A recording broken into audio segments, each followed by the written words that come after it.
വർഷവും കേരളീയം പരിപാടി നടത്താൻ സർക്കാർ. സംഘാടക സമിതി യോഗം കഴിഞ്ഞ ദിവസം മുഖ്യമന്ത്രിയുടെ അധ്യക്ഷതയിൽ ചേർന്നു. സ്പോൺസർഷിപ്പിലൂടെ തുക കണ്ടെത്താൻ വിവിധ വകുപ്പുകൾക്ക് മുഖ്യമന്ത്രി നിർദ്ദേശം നൽകി. ഈ വർഷം കേരളീയം പരിപാടി നടത്താൻ സർക്കാർ തീരുമാനിച്ചിരുന്നു. ഇതിനായി ബജറ്റിൽ 10 കോടി 10 ലക്ഷം രൂപ നീക്കിവെക്കുകയും ചെയ്തു.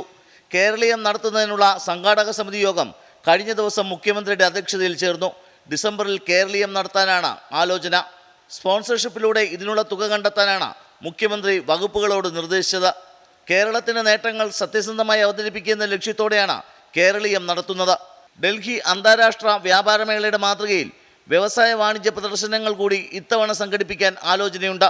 കഴിഞ്ഞ തവണ കേരളീയത്തിനെതിരെ രൂക്ഷ വിമർശനമാണ് പ്രതിപക്ഷത്തിൻ്റെ ഭാഗത്തു നിന്നുണ്ടായത്.